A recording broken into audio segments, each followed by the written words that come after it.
I think we're streaming on TikTok too. Okay, all right, we're live. Let me see where we are live at. Okay, we are live on TikTok. There we go.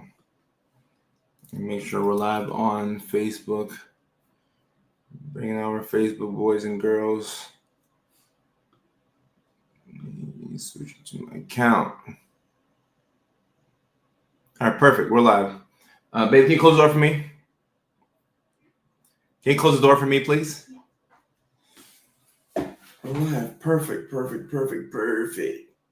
Oof, let's get a good stretching, y'all. Alright, it's all good in the neurodivergent head. Get a good stretching. Use the comment section to let me know where you are checking in from. My name is Kojo. I'm your Hollywood mental health expert. And I am frustrated by the white beater underneath my shirt. I hate it when you wear a white shirt. I hate when you wear a white shirt and then you can see like underneath. It makes me not want to take the shirt off, but whatever. We're still gonna promote the shirt. It's all good. In the neurodivergent hood. Even though I wish it wasn't like this, it's still all good in the neurodivergent hood. All right, so we have our boys and girls checking in from TikTok, Facebook. We are streaming live to LinkedIn. So that's pretty cool. We're streaming live to LinkedIn today. And we're also streaming live to, let me see, I can check that up here. A couple of places. Let me see. YouTube. How could I forget YouTube? Maury, good to see you again. You're holding your pee right now. Natasha from Louisiana. Natasha, how are you? Colorado in the house. Go ahead and use the comment section to let me know where you are streaming from. Let me know where you're from.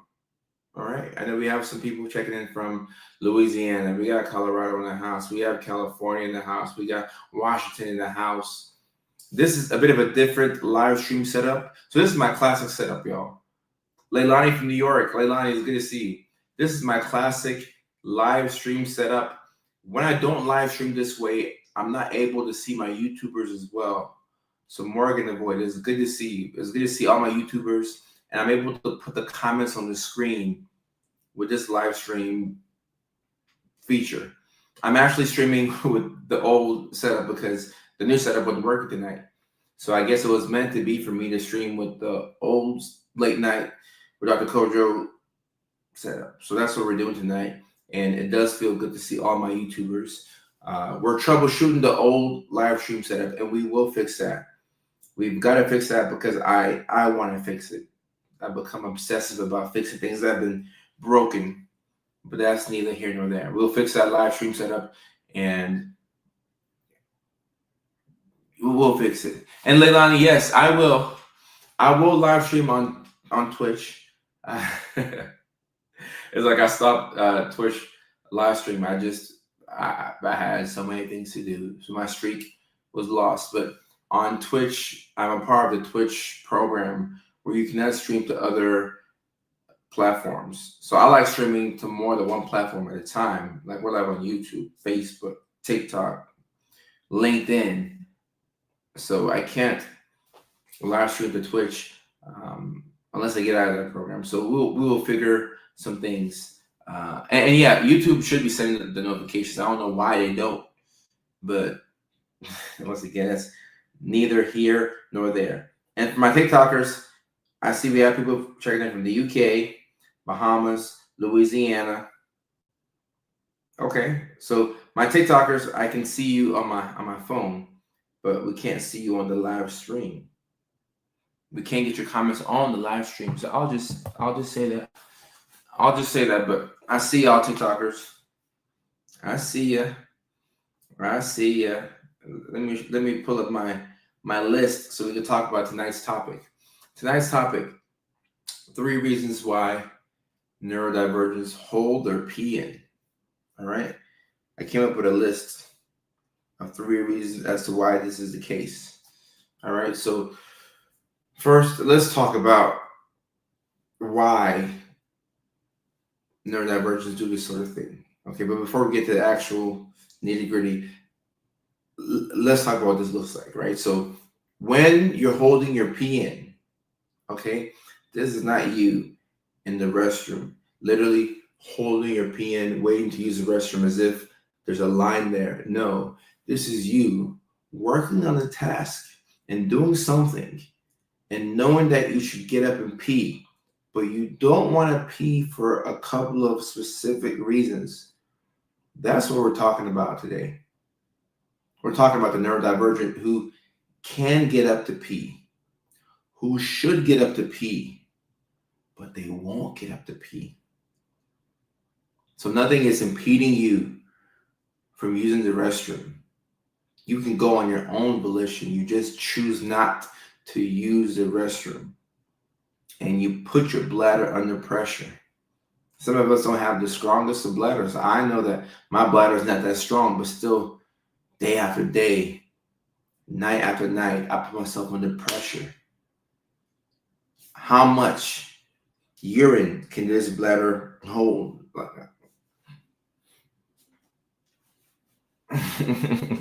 How much urine can this bladder hold? Ruth on TikTok is saying, I will not go back to that task. You're getting into the reasons why we hold our pee in. Let's go and get into it. Number one. The reason why we hold our pee in is because we are in hyper-focus mode. Okay? There's many different ways to say that you're in hyper-focus mode. You can say, I've hit my stride. I'm locking in. I'm in the zone. I think a lot of people will understand when I say I'm in the zone. You're in the zone. What do we know about being in the zone? It takes a long time to get in the zone. Andrea is saying on TikTok, not me holding it while we speak. Andrea or Andrea, I'm not sure how to say that name. It always trips me up. But Andrea, you have permission to go and pee while you're watching this live stream. You can pee with the door open. You can even let out a little fart. We're not going to judge you. We can't even hear or see you. So you can go use the restroom on the live stream. We're not going to judge you. Okay? Maybe the people in your household will, but we're not going to judge you. Do what you got to do. Andrea says, I'm going now. I just want to say hi. You can stay on the live while you're peeing. You don't have to get off the live to pee. I can't pee while I'm live streaming, but you can pee while I'm live streaming. All right? It takes us so long to get into that zone where we're doing. And that is one of the biggest reasons why we don't want to go pee, because we are in hyper-focus mode. Andrea, thank you for coming through. I appreciate you. We're in hyper-focus mode. It takes so long to enter this mode. It takes so long. And if you're brave enough, I challenge you this week to do a time audit. Everybody on here should do a time audit. I've been doing it since May, June, just to see how much work I'm actually doing. And I've been shocked to learn that for a good part of the day, I don't be doing shit. I don't do anything. I waste a lot of time. Not intentionally. I'm not doing anything in my time.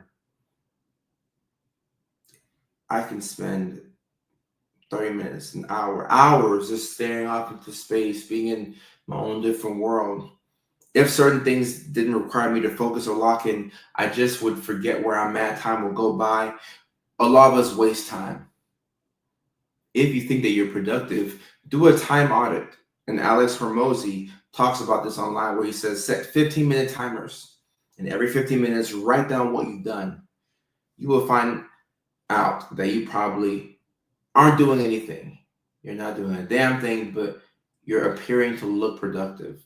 We waste so much time throughout the day. And for those of us who have ADHD, we spend so much time getting ready to do the thing So when you're finally focused and locked in and you're doing the thing, you know that any interruption to this could lead to you not returning back to that task.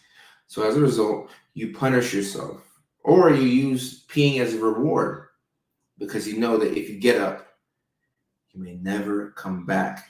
This hyperfocus mode is it's so important because this is where we get the bulk of our work done.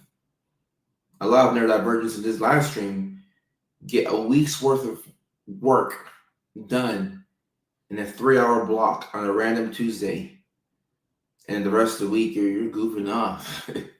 Or you're making it look like you're doing something, but you're not doing anything. You really do all your work in that hyper-focus block. It's hard for us to be consistent every single day where, like Monday, we wake up at this time, we do the same thing. Tuesday, we wake up at this time, we do the same thing. That's very difficult for us. It's not impossible. It's not impossible. You can do it. But it is a bit of a challenge. That's why neurodivergents who are able to own their time and schedule do better. Because to wake up every single day and to be given the task of doing a certain thing can be very difficult. But you know that somewhere within that week, you'll find the spark and you'll get all your work done. And when you're in that mode, you know that you're in that mode. So the fewer the interruptions, the better. So it's all about protecting this hyper-focus mode. So Sina, thank you for the love for the shirt. It's all good in neurodivergent hood. It's all good. It's all good. So, as a result, we will hold our peeing. And a couple of us may have even held our peeing to where we peed on ourselves. Nah. I'm not gonna I'm not gonna call you out if you pee on yourself. I've peed on myself. I've number 2'd on myself before, like I've trusted a fart one too many times. So, we all do it from time to time. All right. But the hyper focus mode, protecting that is so important. It is so, so, so, so important. So important. So important. The second reason why we hold our pee in, before I get to the second reason, I like what Laura's saying. I know there's a lot of bowel and urinary biological issues with neurodiversity as well. Oh yeah, as neurodivergents, our gut is messed up. A lot of the times, you can have issues with being impacted. I see this a lot with autistic kids who aren't able to verbalize the fact that they have to use the restroom. Sometimes they deal with impaction, deal with constipation, depending on the medications that you're taking. Mood stabilizers slow down your gut. If they're antipsychotics, antidepressants will mess with your sex drive. So there's so many different reasons as to why we can have gut issues, and that also could impact you using the restroom. Right? The goal is to get us to get up and pee. I freaking miss your lives. Well, I'm back. Damn it. I'm back. Candy says, I don't know why I try and do all the things I need to get done on my way to the washroom. Well, it's because there's this sense of urgency that you have when you know that you have to pee. And sometimes what I'll do is I'll use my pee as an alarm clock or as a timer. I'll use my pee as a timer to get me to be productive in the next 15 minutes, because at some point I'm going to get up to pee. I may not remember the task that I'm trying to do, but I damn sure won't forget to pee. So by working on the task that I have to get done and holding off to pee, I guarantee that I'll do two things. That's how the neurodivergent brain thinks. It's like, all right, I'm going to forget to do this thing that's very important. So let me do this and let me hold the pee in my bladder, because your body at some point, hold the pee long enough, you'll pee on yourself, right? And you don't want that. If you pee on yourself, you know that the urine carries a smell, and having your thighs stick to each other next to your privates, it leaves a stench, and we don't want that. So you'll get the other tasks done, or you'll be working on it while you're holding your pee, because that's a surefire way to get both things done. Candy says that tracks. Yeah, Candy. These are the brains that we have. So you learn to use your brain. So a lot of undiagnosed neurodivergent people will do things like this, and they don't know that they can have ADHD or autism, but they just kind of do this because they've been doing it their whole lives. You've been doing it your whole life. See some people on TikTok agreeing. I've never had this conversation out loud with anyone, but it's also true. KTX on TikTok. This is the reality that we live in. This is what we do. And when you have a brain like this, and you know how to use this brain, is going to set you up for success, because being forced to play by the neurotypical standards is a big reason why a lot of y'all are sad. You're being forced to do things every day and repeat it, and that's not the best way to use your brain. Your brain is very unique, and all this stuff is individualized, but your brain is unique. So you have a system for how you get things done. When you deviate from that system, whether you did it on your own or whether life forced you to deviate from the system, more than likely, you'll probably struggle. You will probably struggle. So the second reason why neurodivergent people hold their pee in, fear of breaking momentum, right? Fear of breaking momentum. So when you're in this hyper-focused mode, or if you've been getting a lot of things done, a lot of difficult things done, you know that any interruption to whatever you're doing could lead to the end of that thing. If you were working on your taxes and it's the day before they're due, doing anything out of the ordinary, getting up to go pee, you might go pee and realize that you got to take a number 2, and then you're in the bathroom for so long. And then while you're in the bathroom, you're doom scrolling on TikTok, and you're laughing, and then your leg goes numb. So when you wake up from being on the toilet, and you're like, oh damn, I got work to do, you shake your leg off so you can get circulation back in your leg. You wash your hands. You finish sending a couple of Instagram reels to your friend, and then you go back out into the living room and you forgot what you were doing in the first place. You have broken your momentum. Now, we wait another 2 weeks to recapture momentum, to do what we have to do? Like I said, if you do a time audit, you will see that you waste a lot of time. We spend so much time boosting ourselves up to do the difficult thing, but we're just avoiding doing that difficult thing. So when we finally got a little bit of momentum going and we're able to make progress towards that difficult thing, breaking momentum is a very, very scary thing. It's scary. Chris says I do it sometimes, and Bunny's saying, I feel like I have to finish, but I don't want another UTI, so I have to really push myself to stop. That's another thing, guys. We don't want UTIs, because guess what happens when you have a UTI? You have to take antibiotics. And guess what happens when you prescribe antibiotics? You have to take it for 7 days. You know that it's difficult for you to take pills for 2 days in a row. But because you held your pee in, now you have a UTI. And now you have to take antibiotics for 7 days in a row. Let's say you happen to get to the 3rd or 4th day and you remember to take all your pills. Now, because you've been taking your antibiotics consistently, it's messing up your gut. Now you're having a lot of diarrhea. Now you have to go get probiotics. You see how this goes? We could have just gone to pee. We could have just peed. I mean, we could have just peed. Of course, I'm neurodivergent. That's the question I'm getting on TikTok. How else would I know all this? This was not taught to me in school. I mean, I learned all this at the School of Hard Knocks, my actual life. Camille on LinkedIn, and I just want to say it's so cool to have my LinkedIn folks in here. because this is my real personality I'm showing up with. On LinkedIn, I have to be all buttoned up. I have to be Dr. Kojo, who works at the White House Roundtable, and but sometimes I like to show my ass. So I get to be my real self, my LinkedIn family. This is my real personality, but on my actual LinkedIn, I have one of my other multiple personalities that I put out there. Trying to follow neurotypical patterns of college student, even if you tend to be more hyper-focused at night. So look, Camille, look, I did this in college. I knew that I studied better at night. So I would pull all-nighters. And there were times when I would hold my pee.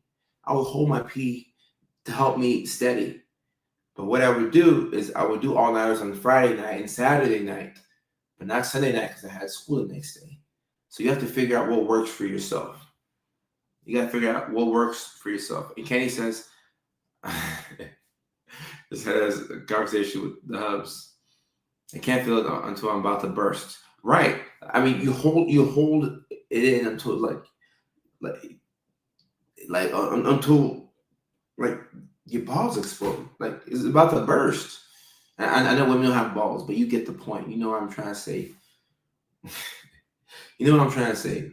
Breaking momentum is dangerous. Momentum it's probably the most powerful thing on the planet. Anybody who wants to do anything in life with success, you have to have momentum. And whether you're having momentum within a day or within a week, or you're doing something you're on a roll, when you are locked in, and this is important for you to communicate to your partners and to your kids and to your parents, whoever you live with, when I'm locked in, leave me alone. Just leave me alone. Don't even tell me to pee, because the momentum that I have right now is so difficult to capture. When we capture it, we want to hold on to it with all of our might. So the fear of breaking momentum, this is the best concentration you've had all week.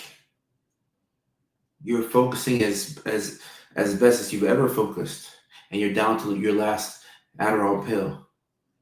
The last thing you want is somebody coming and asking you, have you had water today? Have you had something to eat? Have you used the restroom? Bathroom break. Remember in school, they would give us bathroom breaks. We had to raise up our hand and ask to go to the bathroom.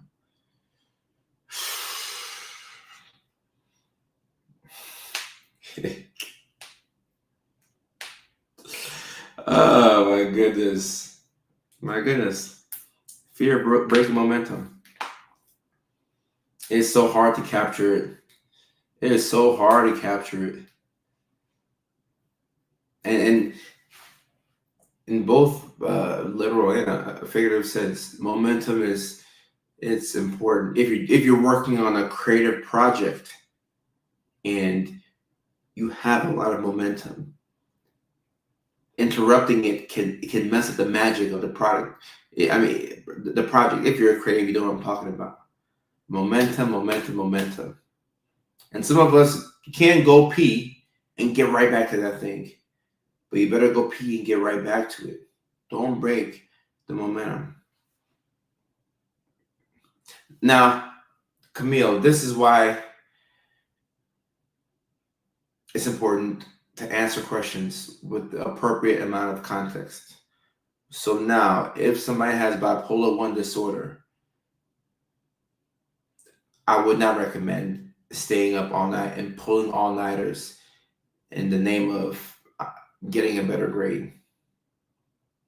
With bipolar disorder in general, sleep is crucial and routine is crucial. So yes, I would go to bed at an appropriate time with bipolar 1. Even if you stay better at night, I would. And I would do your best to find times throughout the day where you can really lock in and get some good deep focus in. But with bipolar 1, I would not break sleep for anything. Not for a wedding, not for a birthday party, not for this big bash. I'm just not going to break sleep. Breaking sleep could lead to rehospitalization. So yeah, let's continue to sleep. Let's get sleep. And Buddy says, yep, my husband will want a kiss when he gets home. If I'm focused on something, I'm like, I can't stop. So Buddy on TikTok, I get that. And hopefully your husband gets that, because if he's neurotypical, he could take it the wrong way.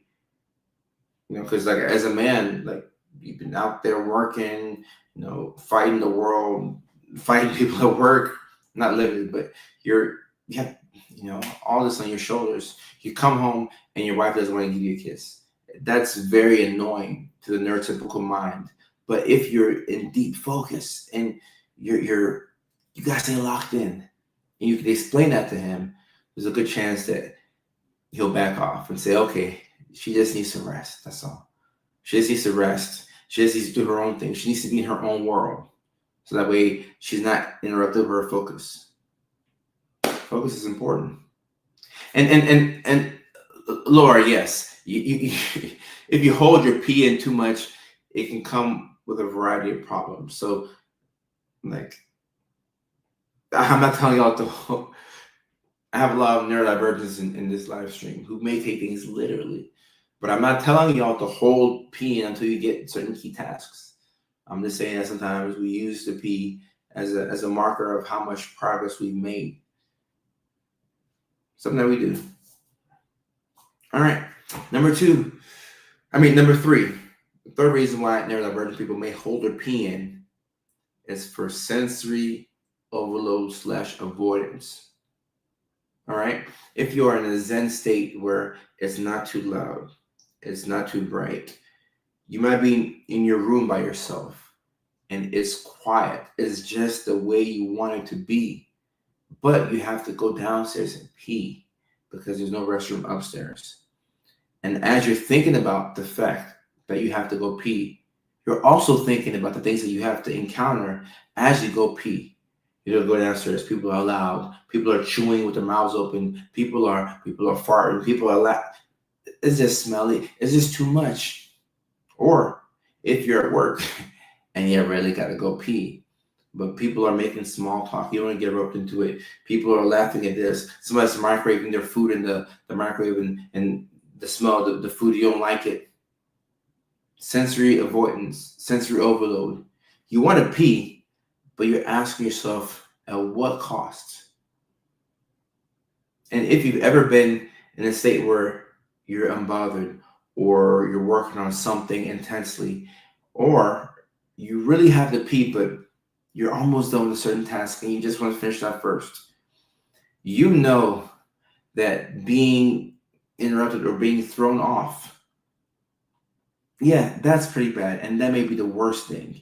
But also deciding to go pee and then realizing that, damn, not because I went to go pee, this person's talking to me, this person wants this of me, that person wants this of me.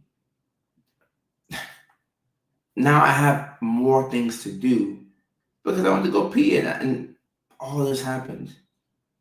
And if you've ever been so deeply focused into something or so unbothered, you probably have had a thought come in your head where you're like, damn, like I wish I could just have a way to pee in my room by myself. A lot of us would take that option. Like if we could self-catheterize ourselves, find a way to pee in your room, or like if there's a way that we could pee or use the restroom without leaving our rooms, or if we didn't have to pee as neurodivergents, if we could press a button to where we didn't have to pee, I think every single neurodivergent would press that button. And probably a lot of neurotypicals would, but I know for sure a lot of neurodivergents would press that button. You press a button where you don't have to pee or use the restroom anymore. Shoot, sign me up. And O1 says, this convo is weird because this is me at work. Yeah, and depending on where you work at, hopefully you like your coworkers enough to at least talk to them. Some people can't think of a single coworker that they like, and some people like their coworkers, but this takes a lot of mental effort to engage in small talk. And it's like, I gotta pee, like I gotta pee, I gotta pee. I wish I could make it from my bed to the bathroom. Right. if you could just make the urine disappear. Think about that. Like if we had, not like an ostomy bag, but if we had like a reservoir where all of our urine and feces is at, somewhere in some trash can, some power plant, just some trash can way out there, wherever that's at. If we could just press a button and deposit all of our urine and all of our fecal matter into this waste, like if we could airdrop pee, we would do that. Same way you airdrop a file to somebody, you just airdrop the pee. It's like somebody's like, "Oh, you haven't used the restroom all day. Are you okay?" I'm fine. I airdropped the pee. I airdropped the poop. Like I'm good. I already used the restroom. I did it quickly. I pressed a button and I've been able to airdrop all of my internal, you know.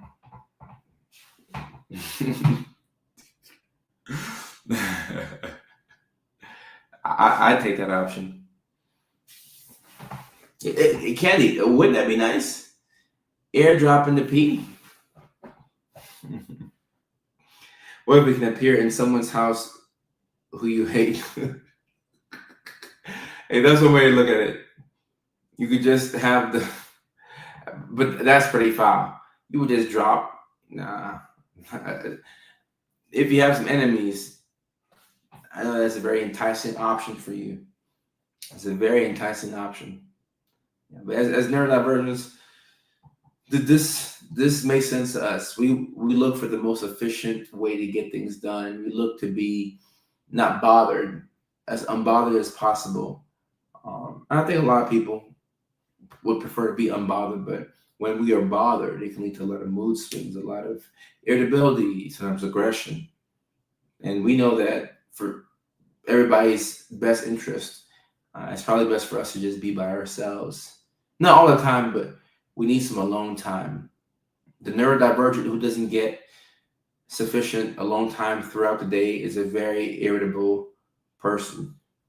You need some alone time. Back to back to back to back to back to back to back to back to back demands will lead to a lot of anger and aggression. Yeah, a lot of anger and aggression. And Chris says, what are signs that you are neurodivergent? Oh, we can do that in another live stream. We'll do that another live stream, and we'll aim to go live much more often. Maybe with this background, maybe with the other background. We'll switch it up from time to time. Find a way to make it organized. But I kind of do miss this background now that I'm looking at it. I do miss the late night show classic background. And yeah, this will be a live stream right here. I know y'all like these live streams, signs that you're neurodivergent, so we will do that. And we also have to do, I have a lot of these live streams that we can do. Signs that pretty much where I've been posting recently, the content that y'all have been digging, signs of undiagnosed autism in adult women. We can do that live stream. We could do one for every day of the week for that. Signs that you have undiagnosed autism in men. My most recent video, that can be its own live stream. And I'm working on making the live streams 30 minutes to an hour long, shorter, but more frequent. That's what I'm working on, because I can stay out here for 4 hours, but shorter but more frequent. I'm looking to do. Chris says, what about a neurodivergent that's too alone? So yeah, we don't want to be too alone. And there's a big difference between being alone and enjoying it and knowing that people are somewhere, and being alone and really enjoying it because you know that you can have access to human interaction when you want it. I think when you're alone and you know that it's going to take an act of Congress to connect with people, or you're far away from anybody who you want to be with, and you're going to really be stuck there, that can be pretty damn lonely. And then sometimes that you can be around people that you enjoy and you still feel lonely. And that's normally because of a lack of connection. So Two alone can definitely be an issue. It can definitely be an issue. So, ADHD is a challenge. Oh, guys, I mean, using the using the bathroom in public is another thing. I'm traumatized from attending public school in Nashville, Tennessee, growing up. You could not use the restroom in school. Don't you dare try and take a number two at school. Don't you do it. May as well wear diapers and poop on yourself. You take a number two at school, heck no. The kids are gonna look underneath the stall and they're gonna look at your shoes. And then when you're walking in the hallway, they're gonna point, they're gonna laugh at you. Don't you dare try to take a number two in public school. Nah. And somebody TikTok is saying regression in autism. That's a good topic right there. That's a good live stream topic. Facts. Big facts. Laura says, you don't realize how important alone time is until you're deprived of it, whether having to be more social due to work or being a parent. Yes, alone time is so important. You need time to sit there by yourself and just stare at the wall. Just stare at the wall. I'm weak. You need time to just sit there at the wall and don't do anything. And as neurodivergents, we have to train people to know that our free time is not our available time. Just because I'm free doesn't mean I'm available. You have to really let people know this. Let your friends know this. Let your girl know this. Let your man know this. Let people know, hey, when I'm free, it doesn't mean that I'm available. I just happen to be free. But I'm free for myself. But I'm not free to do the things that you want me to do, especially at the last second. Let me breathe. Let me live. Let me live.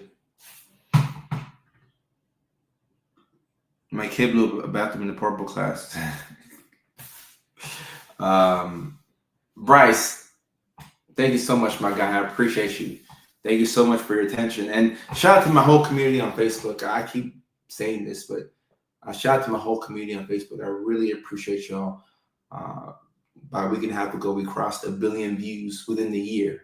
That's 1 billion views just this year alone. I'm not even counting previous years. So thank you so much for your attention. I really appreciate it. I love each and every one of y'all. My whole community everywhere, but this has been a very special year for us on Facebook. So it means a lot to me. Thank you so much. Because of my ADHD, I have to be alone because I don't fit in with anything. That's what you think. That's what you think, but there are people out there who are like you, who are as amazing as you, who are as weird as you, who are as curious as you. And it's just about finding those folks. It's about finding those folks. And yeah, what's your point of pedal?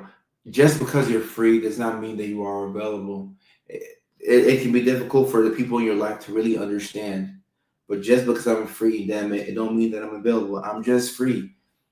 And normally you tend to not tell people that you're free.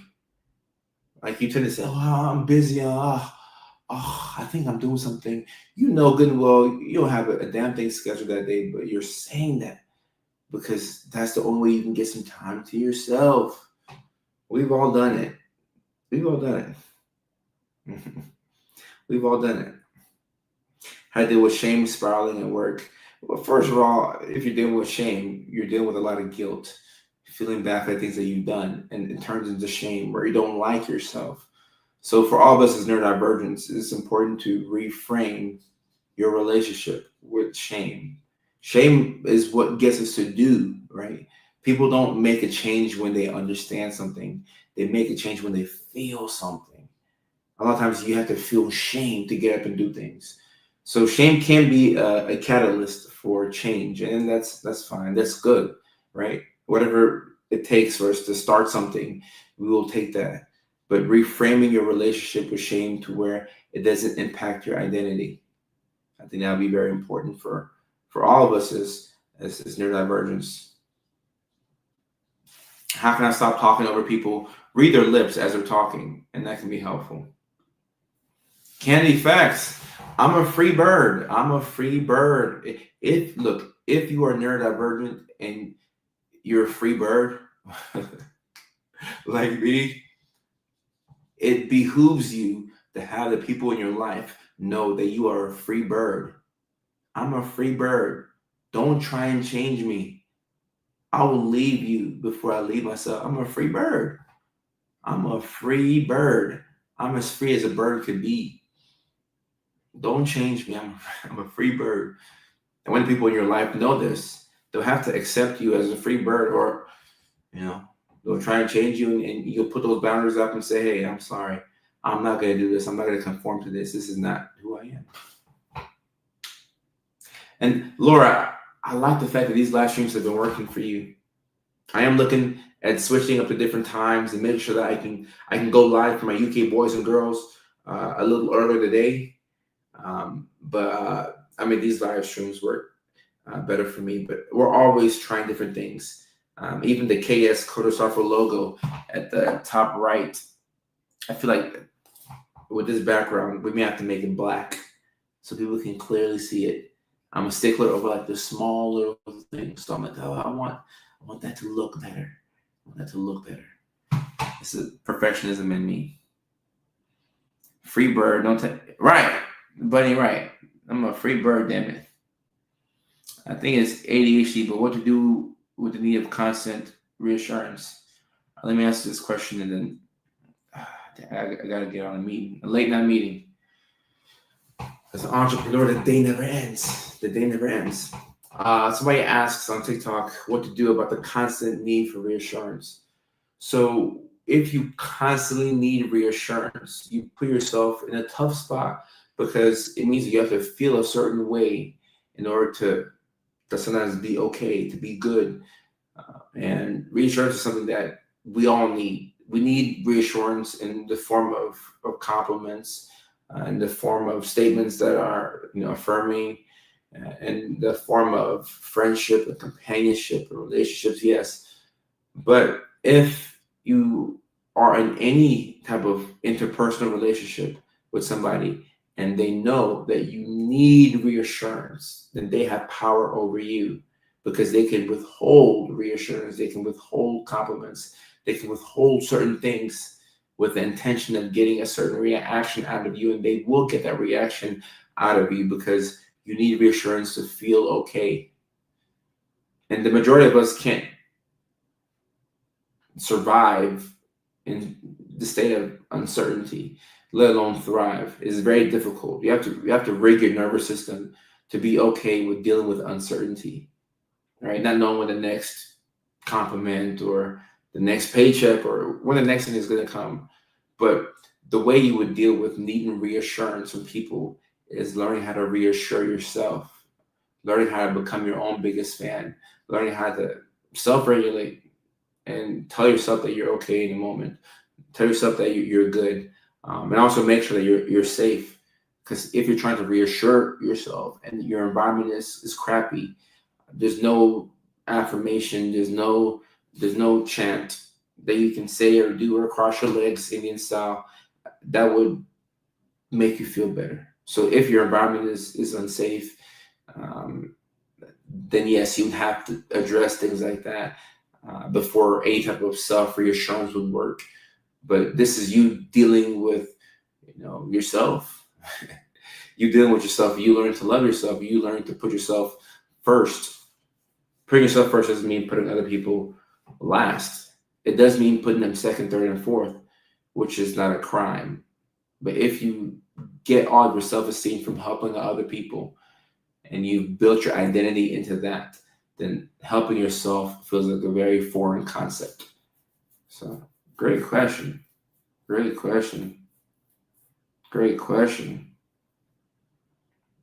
Tab, I appreciate that. We're going to have a lot more bipolar 2 content coming out. I've seen a couple more folks talk about bipolar 2 disorder online, but not a lot of people.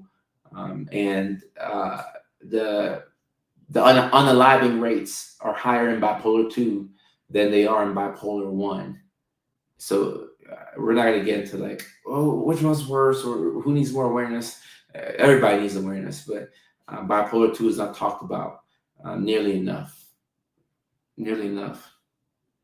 And whoa, you don't have to ask questions. You don't have to pay to ask questions on the live stream. The live stream is free. Free for everybody. Whoa, do you have a question? Whoa, we're on TikTok. If you have a question, I'll answer your question real quick before I hop on this meeting that I have in 3 minutes. But the live stream, live stream is free. This is where I get the most interaction with people. I just can't check my DMs. There's so many. I check my DMs when I'm flying, and I'm on a plane. I've checked emails and stuff like that. But this is the best way to get my attention. It really is. Raina asks for advice to deal with narcissistic African parents. Set boundaries, and when you get the chance to leave the house and be independent, do so. Stop taking mommy and daddy's money if you can, and be independent. So Wo's question is, how do you know if you choose to go back to people who you have to be patient with or stay alone? So Wo, if you have to be patient with somebody, that's not a sign that you cannot have a relationship with them. But if you're having to exert a lot of mental energy to be around somebody, if everything feels heavier than you feel like it should be, that's a sign that you could be misaligned. The person may not be a bad person, but the person could be somebody who drains you. So I think what could be helpful is writing a pros and cons list, and also paying attention to how you feel around this person. Does it feel heavy to be around this person? Does it feel like a responsibility to be around this person? How much of yourself do you have to edit to be around this person? Clearly, you can't be a free bird around them, because you have to be very patient with them. If you feel like you're walking on eggshells, that's not sustainable. It's family, but I think I'd be miserable. But I might also feel that way if I cut them off. So guys, here's the thing with family. I love my family more than anything else in the world. I love them. But they know, and I've told them, if you get in my way of what I want to do, if being around you is a detriment to me and prevents me from reaching my goals, I will walk away from you. I will walk away from my mom, my dad, my siblings, the woman that I love, if it prevents me from doing what I have to do. And I mean it. I mean it. I will walk away from any and everything that does not serve me. You only get one life, and I'm not going to live this life miserably. So having that conversation with family, it'll go a long way, and your relationship with them will improve, because it's the elephant in the room. They feel as if you have an obligation to them, because we're a family, right? We're family, so like we will always be family. Yeah, we will always be family, but we may not always be friends. We're always family, but we may not always be in close proximity. I might see you once or twice, Thanksgiving, Christmas, Easter, that type of thing. But to spend a lot of time voluntarily around people that make you feel a certain type of way, they don't show signs of changing. Okay. All right, cool.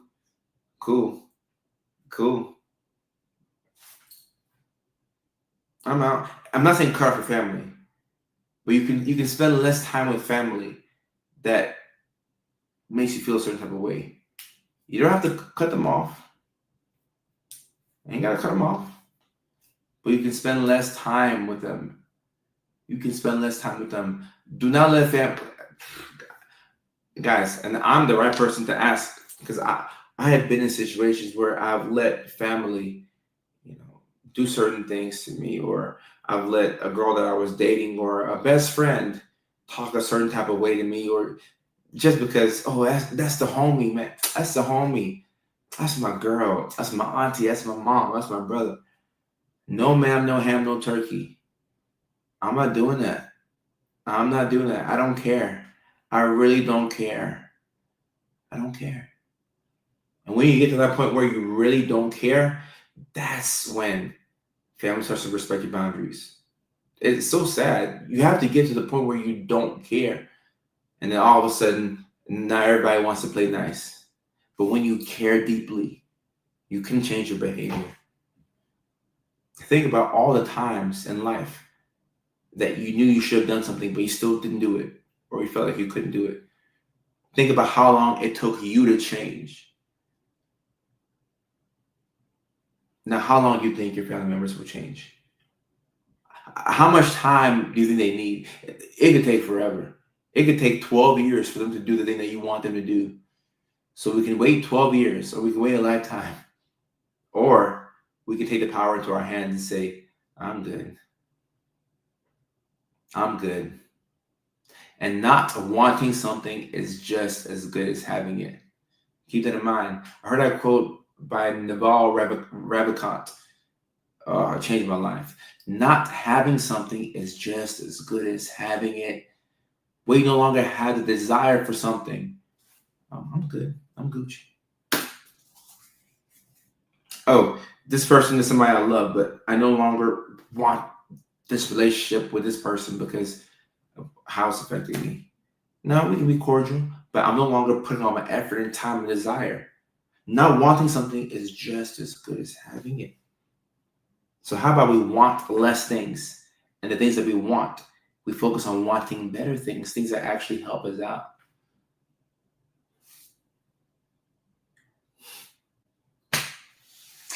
What a concept. What a concept. Yeah. But yeah, that's it for tonight's live stream. It's a shorter one. Obviously, we tried to go live earlier and we ran into a couple of issues. So that's it's not ideal at all. But it does feel good to be back with the late night overlay outline. It's pretty cool. And we were live for about an hour today. So I'm going to look to make these live streams maybe around this length, like 30 minutes to an hour type shit, that type of thing. And we're going to make the lives based off of the videos that have been going viral. I think people, that lets me know what people want to see. So the signs of undiagnosed autism in women. We have like 7-8 parts in that series. So that's 8 live streams. That's 8 whole live streams. And then also we have the series that we're doing with the undiagnosed autism in men as well. We flipped it around. We've never done that before. It's pretty interesting. So I'm excited to get these live streams going. I'm excited to get them jumping. We have one more live stream tomorrow. And then Thursday is a travel day. I'm on the East Coast this weekend. But I still think that I can get a couple of lives in.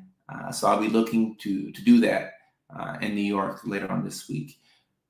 But that'll be it for tonight's live stream. I love y'all. I appreciate y'all. Regardless of what platform you're watching me on, whether it's LinkedIn, Facebook, TikTok, YouTube, Twitter, or X, whatever they call it. I do appreciate you. And I feel so grateful and fortunate that you give me your attention tonight. So until the next live stream, which is tomorrow at 6 o'clock California time, which is 9 o'clock New York, which is 8 o'clock Nashville, which is 7 o'clock in Phoenix, which is 6 o'clock in Seattle and Los Angeles, which is 5 o'clock in Alaska, and which is 3 o'clock in Honolulu, Hawaii, and it's also 1 a.m. in the United Kingdom. So until then, I love you and I appreciate y'all. And I'll see y'all tomorrow. Peace. Thank you if we can.